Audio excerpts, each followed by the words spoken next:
Hello, everybody.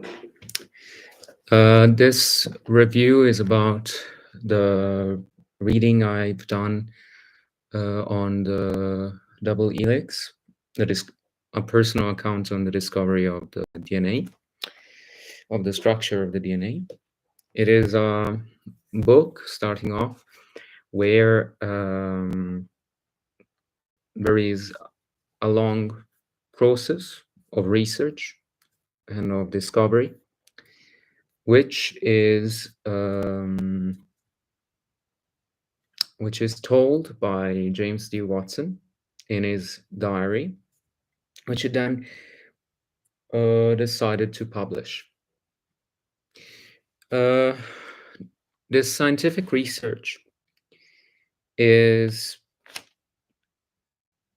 it was a long process. We can talk about it like a process that usually every research that counts takes a lot of time to be proved, to be peer reviewed. And most important thing about the Double Helix is that other researchers that worked on it might have different accounts. And it's quite a nice and into the topic for whoever is interested in committing himself to a life of research and science, like I do. And for me, this book was quite a long read, even if it is quite short, because it was quite touching in some points. Uh, I don't know.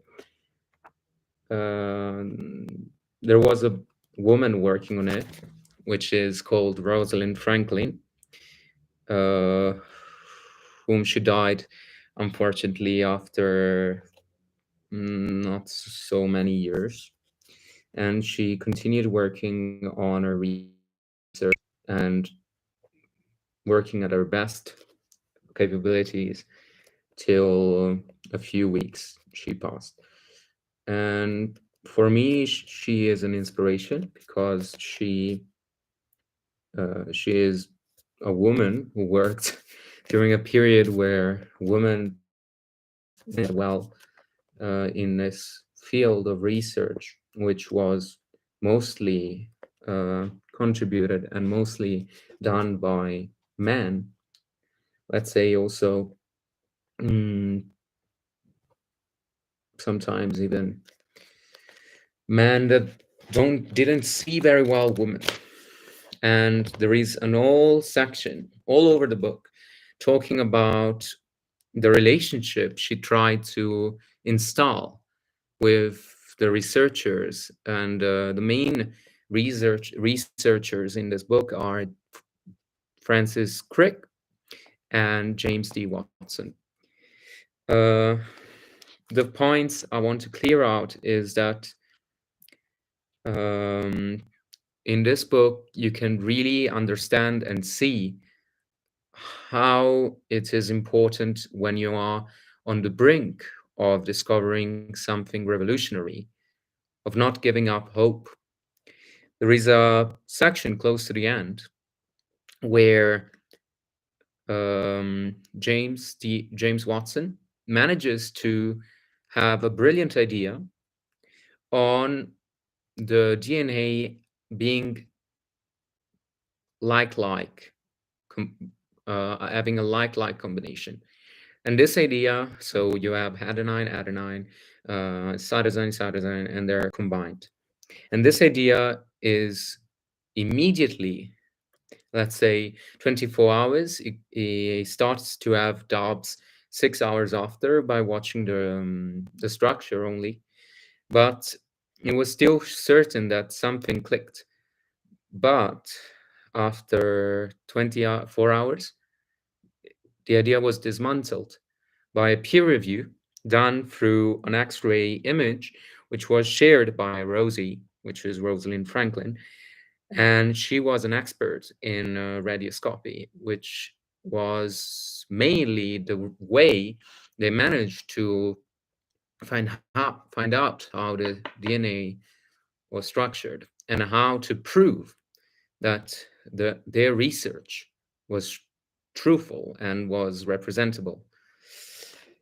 Uh, there is a beautiful relationship between Francis Crick and James D. Watson, and it's colleague work, research, but the passion about finding the structure of the DNA, about this passion that drives them to discover something that was actually something completely different from the biology that they continued doing. And this opened the doors to genetics, to genomics, to the study of genes, which Francis Crick will be one of the most important and relevant researchers in the field for 20 years past this discovery. It's an important memorial, also biographic memorial about uh, how to conduct a certain research properly. And I will suggest it, highly suggest it for whoever wants to study and wants to have a good scientific career. Uh, the book is full of illustrations, which I found really useful to understand what was going on. And it was really nice to see all those illustrations up on. Like this is a how magnesium ions might be used to bind negatively charged phosphate groups in the center of a compound helix. And we have a nice illustration which shows us exactly what is described under, which I've read to you just now. And then there are also pictures. The most interesting pictures of Vo are the ones about the X-ray photograph of crystalline DNA, which is present here. And this one is, if I'm not wrong, it's A form. So the A form, and then there is another form which is, wait a second, the B form, and this one is the B form. They're quite interesting because they worked on these to prove their research.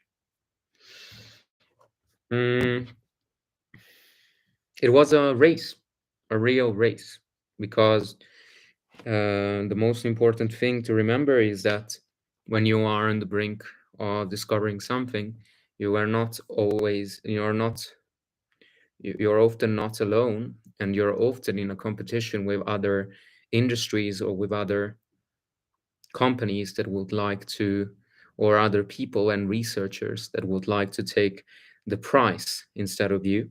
And therefore, protecting your research results from the competition is quite important.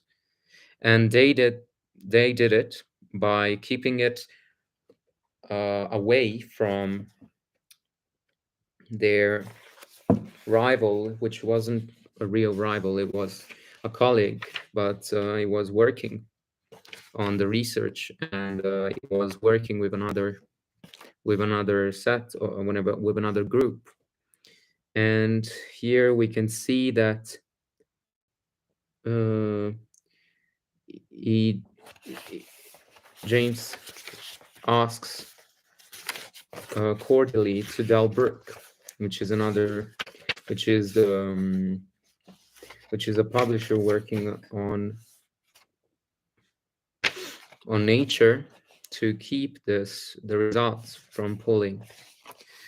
And yeah, for me, this book was actually a really good one, and I'm glad if you enjoyed it, and if you've read it, you could comment on my comment section, and I would greatly suggest you to subscribe. It's a nice channel, and we are going to talk about other topics like this one if you're interested.